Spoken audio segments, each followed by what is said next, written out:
Welcome to this episode of CRST, the podcast. In today's program, Dr. Peter Kaiser from the Cleveland Clinic in Ohio, USA, leads a discussion exploring the current and potential future uses of artificial intelligence in ophthalmology and optometry. This episode will cover the definition of AI in the context of ophthalmology and consider the challenges as well as the potential benefits of this technology.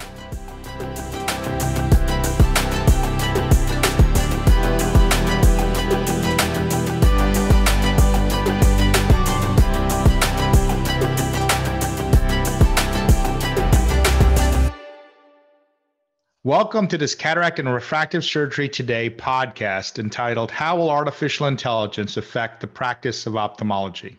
My name is Peter Kaiser, and I am the Cheney Family Endowed Chair in Ophthalmology Research and Professor of Ophthalmology at the Cleveland Clinic Lerner College of Medicine. In this podcast, I'm joined by Dr. Pearce Keane from the Institute of Ophthalmology, University College London, and Moorfields Eye Hospital in London, UK, as well as Professor James Wolffsohn, who's from the Optometry and Vision Science Research Group at the Austin Research Center for Health Aging at the Austin University, Birmingham, UK.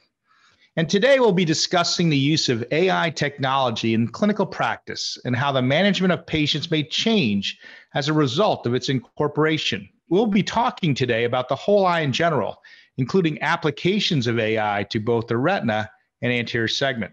Welcome, gentlemen. Thank you. Hi, Peter. So first of all, for our listeners, how would you define artificial intelligence in the context of ophthalmology?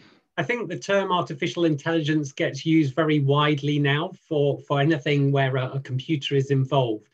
But certainly my interpretation of it is that intelligence part. So it's about the computer learning and applying new findings from constantly looking at the data that it gets to improve what it does. It's one of those definitions that is it's sort of tricky to pin down the very specifics of, but I guess it's like any sort of actions or behavior that if a human were to do it, you would think that required some intelligence on the part of the human is the way I would think of it. And what you've alluded to, James, is around the machine learning aspects and this idea of learning from data.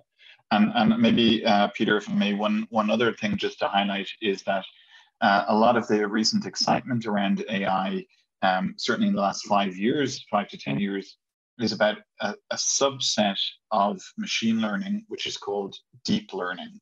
And this is essentially use of something called artificial neural networks to be able to do lots and lots of cool things. And we'll go through all these things, but I think it's important for the listeners to understand, for instance, doing a Google search that's using artificial intelligence, and anytime you use anything that's, as you said, using computers to make our lives a little bit easier is using artificial intelligence. And when it comes to ophthalmology, we have anything from something simple like that, but all the way up to the idea of using deep learning and some of these other black box ideas that could hopefully help us in the future. So let's start with you, James. What are some of the examples currently being used both in optometry and ophthalmology with artificial intelligence? So I think the main ones that are being used to date are to do with images and images that can be taken in a fairly standardized way. So generally retinal images, where those can be fed into things like a neural network for it to start to understand from a range of different images and the diagnoses that are put on them, what particular features give that information. And probably some of the most exciting data is where actually you can give the computer some other risk factor type parameters of the patient, such as their sex and age and blood pressure. And actually the computer is able to draw out information from images that we never thought were there, or we didn't have a good way of analyzing before. So it generally has been applied to things where the data is able to be presented in quite an ordered way. And that is more to do, I would guess, with retinal function than it is anterior eye. Well, Professor Keane, the use of artificial intelligence in retina begs the question is, can we use artificial intelligence algorithms to basically evaluate for clinical trials? Do you think that's possible? Well, I think to answer that question properly, Peter, I think I need to backtrack a little bit, and just to, as you alluded to already in the discussion, these techniques in AI, in particular deep learning, are really, really powerful for things such as image classification. So outside of healthcare, the fact that we can take a picture of something on our phone, and the phone operating system can probably tell us what's in the photo. It can say it's a cat or it's a dog, or the fact that self-driving cars have now these very advanced image recognition systems that allow them to drive without a driver.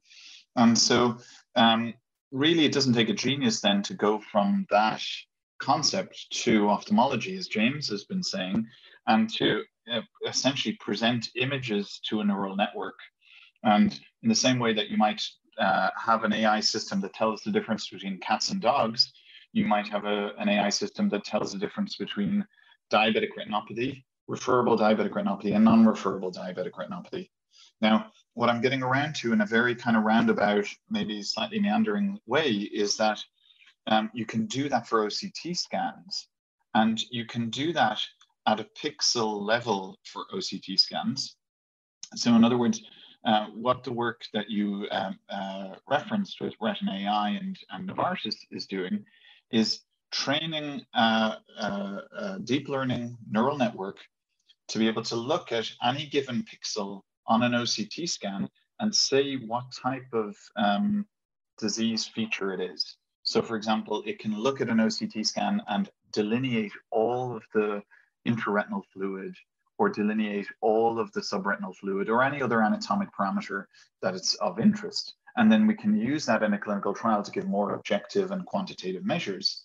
And the key point, the way that you do that with these neural networks is something called supervised learning, which is that you have some human experts spend often weeks or months or even years painstakingly, meticulously delineating these features on sample data, and then presenting that to a neural network so it can learn how to replicate that.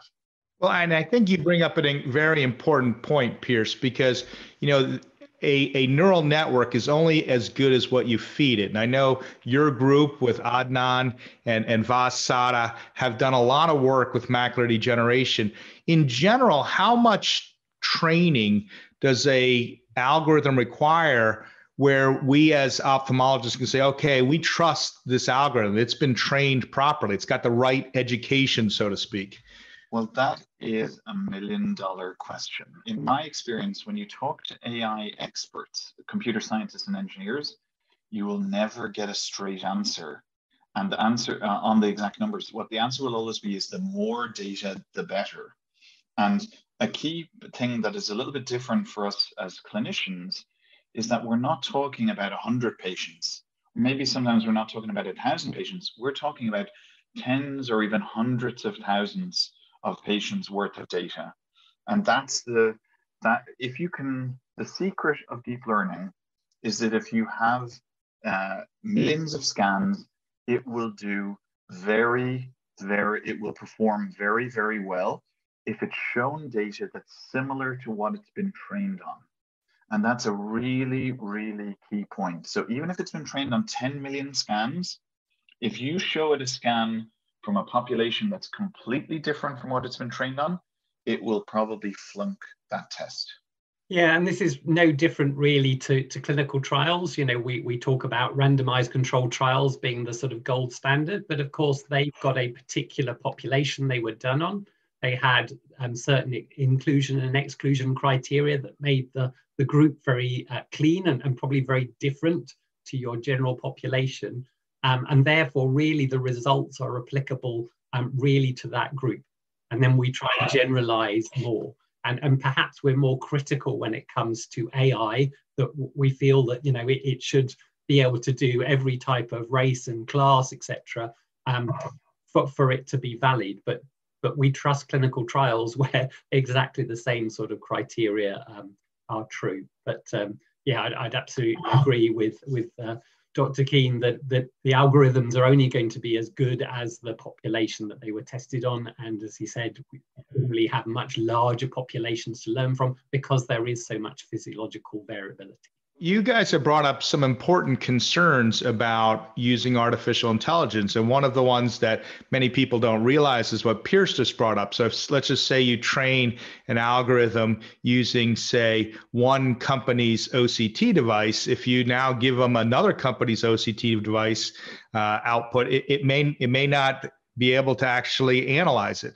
How do you see us working in the future to eliminate this problem besides just training everybody? Well, Peter, that's another area of very, very, very active research in the artificial intelligence community, and it's not really a solved problem yet.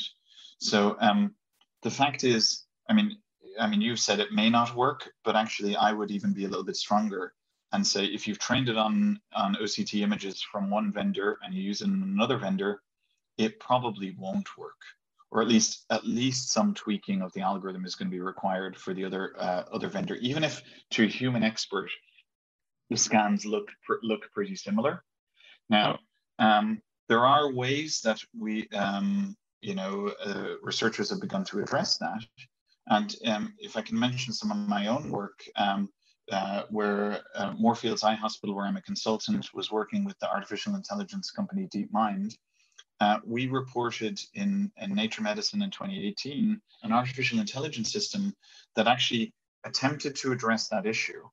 And the way we did it was that we actually had two neural networks in series.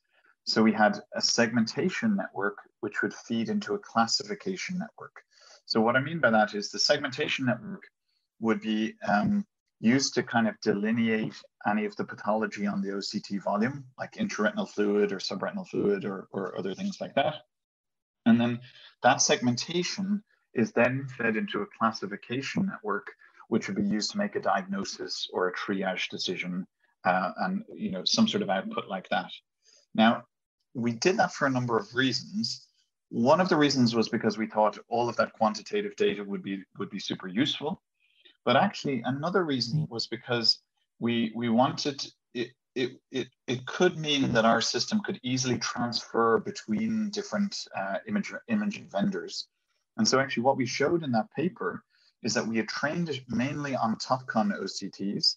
And then when we used it, when we took the system and then used it on a Heidelberg OCT, without changing anything, it didn't work at all. But then because we had two neural networks, what we could do is we could retrain the segmentation network with a relatively small amount of data. Then it would effectively learn how the different tissues look on the new imaging system. And then we could keep the old classification network. And actually the results were very good. So the upshot then is we don't need to, if you move to a different device, you don't need to wait until you've accumulated 1 million scans before you can actually retrain your neural network. Very interesting. James, for our anterior segment colleagues, are there any uses of artificial intelligence that are being looked at for the front of the eye currently? So the front of the eye, I see it as a bigger challenge generally because the quality of our imaging is so much more variable.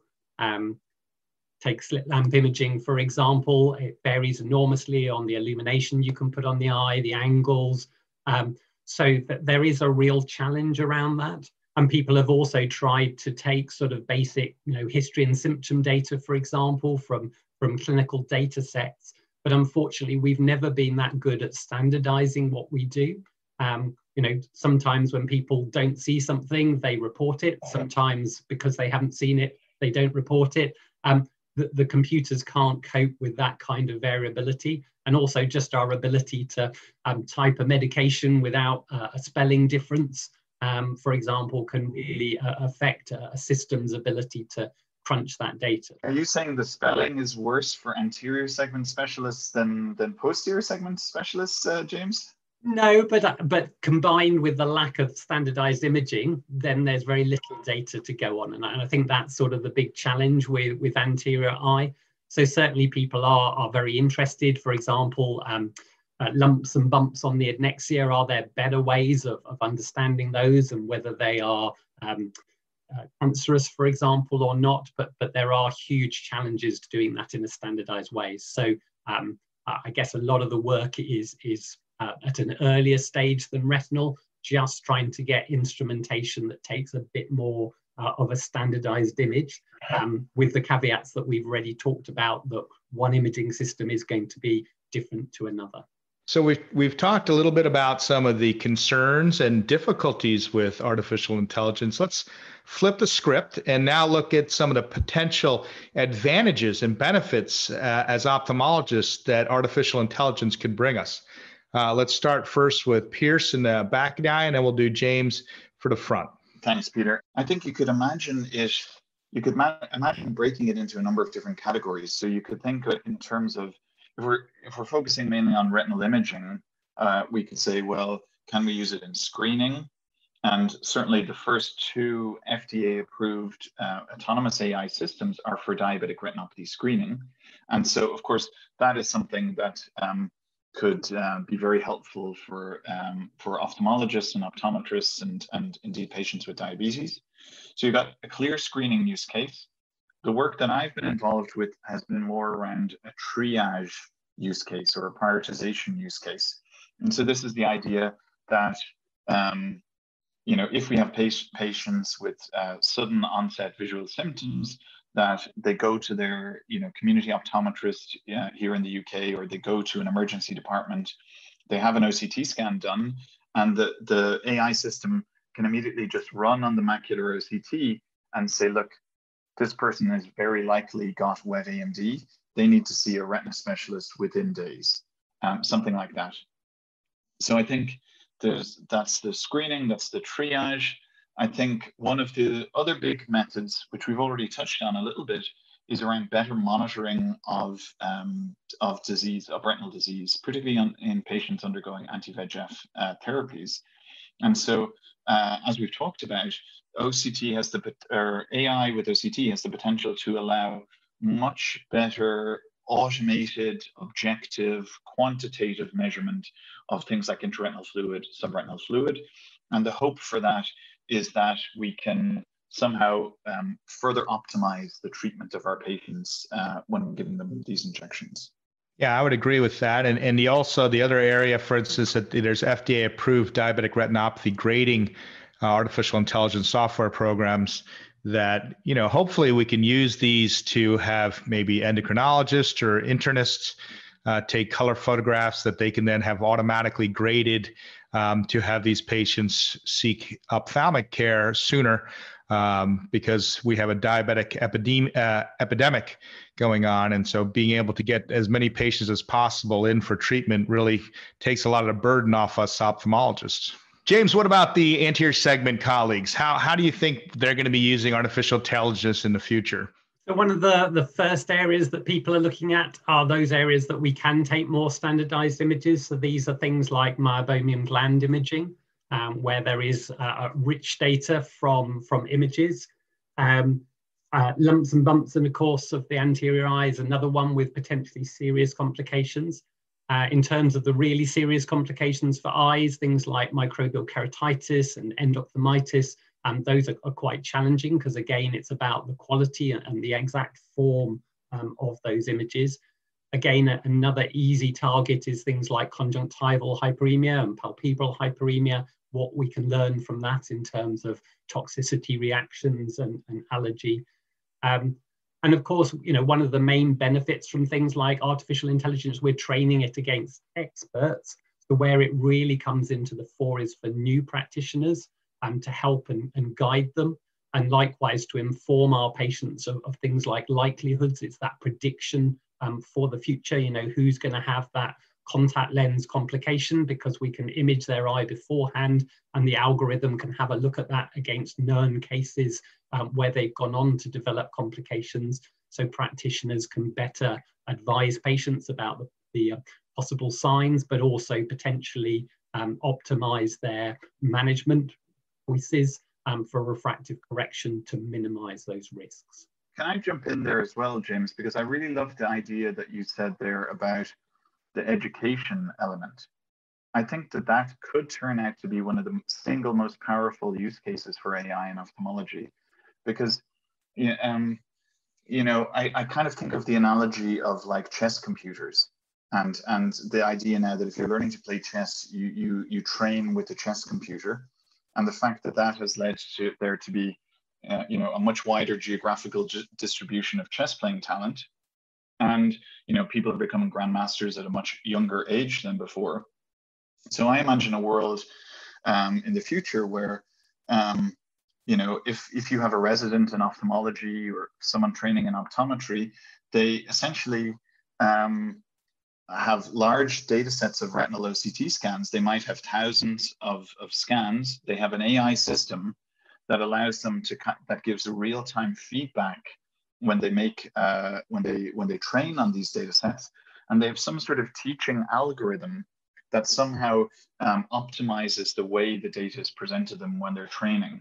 So in other words, the algorithm quickly learns actually if this person has become proficient with diabetic macular edema and stops showing those cases, and then says, okay, he or she is not so good in this area, and starts showing increasingly challenging cases in that area.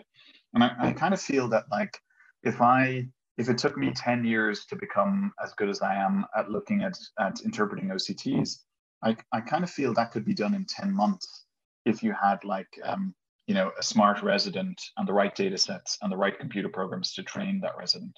Yeah, no, absolutely. And there's some fantastic examples of how AI can generate realistic images of faces. And you can imagine that, again, it could understand what a particular tumor looks like and the physiological variation in that to generate new images.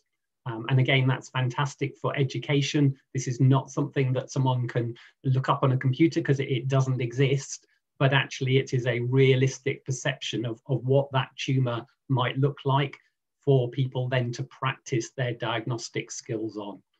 So yeah, it has a huge potential role in education for the future. And likewise, if we can accelerate that learning curve, then there will be less mistakes made on patients. So this has been an absolutely fascinating discussion. I think one of the interesting things here is when artificial intelligence first started in medicine, it was largely, for instance, in radiology, and many radiologists were concerned that computers were going to basically take their jobs away. And in fact, the exact opposite has occurred, which is they use the artificial intelligence to make better decisions, better diagnosis, faster decisions, and hopefully deliver better care for our patients.